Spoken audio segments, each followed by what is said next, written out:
Welcome back for another video. I've made several changes to my team, so in this one we'll discuss my latest draft, the reasoning behind the new team and some pre-season observations.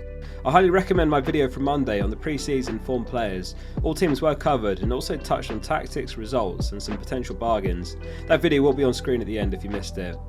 If you would like to support the channel by becoming a member or patron, the links are in the description too, or use the join button. There's some great perks including early access to all my videos, a private channel on the Discord, and a badge by your username in the comments and streams. Let's jump into the draft, and my new goalkeeper is Ederson, replacing Mendy. City are top of the fixture ticker in my opinion for the opening 8 game week, so it feels like an easy set and forget pick for a reliable stream of points. I like the idea of a wildcard after Gameweek 8 during the international break if the team needs it. This season is split in half by the World Cup, where we all get unlimited transfers between Gameweek 16 and Gameweek 17, so I like the idea of splitting the season into quarters, which a Gameweek 8 wildcard would align nicely with. Another major change in defence, Robertson joins Trent for a Liverpool double up. Trent's a season keeper, so he'll be in every draft. His underlying numbers are the best in the league among defenders in terms of chances created, crosses, expected goal involvement, etc. They got his price totally wrong in my opinion, and he should be in every draft. Salah won't leave any draft barring injury, so it's a decision between Robertson and Diaz for the third Liverpool spot. Diaz is the popular pick with 3 times the ownership of Robertson, but I feel there is a real case you can make for Robertson. Last season he scored 6.4 points per match, Diaz 4.9 points per match, so in other words 1.5 points less per game played. And of course Diaz sets you back 1 mil more. Robertson comfortably outscored Trent in the second half of last season, so I wonder if Diaz's arrival had any impact, as he loves to cut in and drag defenders with him, freeing up space for Robertson. It's a close one, and Jota is currently injured, so if that's still the case come Gameweek 1, I may be tempted to change my mind back. Love to know what you guys think of this one, let me know in the comments. Ruben Diaz, another new arrival to the team. The double up looks well worth it with the fixtures in mind. Last season City were top in the league for expected goals conceded, so there should be plenty of clean sheets in the opening 6 or so game weeks. West Ham Gameweek 1 looks the hardest game in that run, so I'm looking longer term with the double up. Laporte has not been deemed fit to take part in the City training camp. He, Gundogan, Foden and Stones all didn't fly to Texas for pre-season. With Stones uninvolved too, Diaz is currently the more logical pick. Meanwhile, as mentioned, Laporte didn't travel and Ake is a very capable backup competing for the same spot. James picked up an assist in pre-season a few games ago and he looks lively between him and Chilwell so far. He's another name likely to remain in my team come Gameweek 1. His minutes will look much better than they did at the end of last season, which makes him one of the best value picks in the game for me. 5 goals, 9 assists and 7 clean sheets last season at a rate of a return every 88 minutes. I'm going to skip over Salah. You all know how much I rate him and he should be in every Gameweek 1 draft in my opinion. He actually scored in Liverpool's last pre-season game, assisted by Trent. Rashford also scored in a recent pre-season game and he has been impressive. He's got 1 goal and 1 assist in pre-season, and 6.5 mil is a bargain for the potential we're buying into. Liverpool's the only fixture in those opening 5 that he's benchable in, and we've got a bench player to cover that game week. Rashford survived since the latest draft video right after the game launched. I mentioned in that video that in the 2 seasons before last he scored 174 and 177 points. If he finishes on even 80% of that, in my eyes he's decent value. I'll be making tons more FPL content for the entire 22-23 season, so hit subscribe for more to come. Martinelli has 2 assists in pre-season, as Smith Rowe missed the last friendly with injury, so I've warmed up to Martinelli.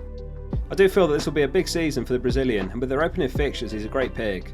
FPL Review has him top among all mids and forwards priced 6.5 mil or less, and of course in this case he sets you back only 6 mil, 2 mil less than Saka. Neto completes the midfield. I had a draft of Fornals over Neto, as I feel he's an equally good option for 5.5 mil. The downside is Fornals faces City in Gameweek 1, which means starting Tomiyasu. Not the end of the world, but I feel this combination has slightly more potential for points. There is one major issue of Neto that I think many managers are overlooking, which I'll talk about more later. Gabriel Jesus remains in the latest draft. He had 44% ownership last video, which has shot up to 58.7%. If you caught Monday's pre-season update video, we discussed how much he has impressed in pre-season. 2 goals in 30 minutes in his debut, and another goal versus Everton in a 2-0 win to make it 3 goals in 2 games. I would say that the disparity between his and Saka's ownership is too much.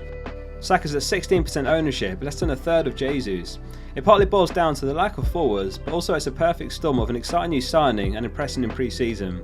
Saka was also on the score sheet in Arsenal's last game. Haaland completes the starting 11, who remains the most owned player in the game. It's very tempting to consider Kane, who has the better Gameweek 1 fixture and he's nailed for 90 minutes every game. Again, there's a massive disparity between Kane and Haaland's ownership, but in terms of points potential, they're about the same in my books for the opening 5 or so game weeks. That said, I'm not sold on the idea of starting with Kane and shifting to Haaland in Game Week 2. A booked-in transfer could backfire if there's other issues in the team. On the bench it's Hennessy, Tomiyasu, Pereira and Plange. There's no 4-mil starting keepers currently, so a bunch of backup keepers you can pick from. Tomiyasu missed Arsenal's last pre-season match with a minor injury, so this is something I'm keeping an eye on. Salah has impressed in centre-back as well, so I prefer Tomiyasu to White. But there is some uncertainty in Arsenal's back four.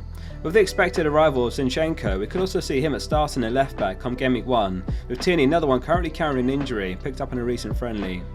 Pereira played just behind Mitrovic in Fulham's last pre-season game, albeit a 5-1 loss against Benfica. However, he took the corner which assisted Mitrovic.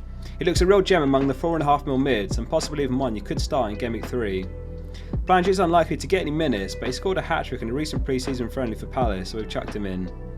One weakness with this team is Game Week 3. Rashford faces Liverpool and Neto faces Spurs.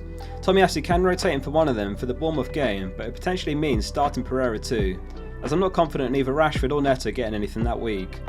Likewise, many managers have got players like Trippier and Bruno Guimaraes who face Man City in Game Week 3. It's important to plan rotations in advance, or you could land in Game Week 3 with 3 or 4 players with a bad fixture. However, it's a very strong team, well rounded with a big core.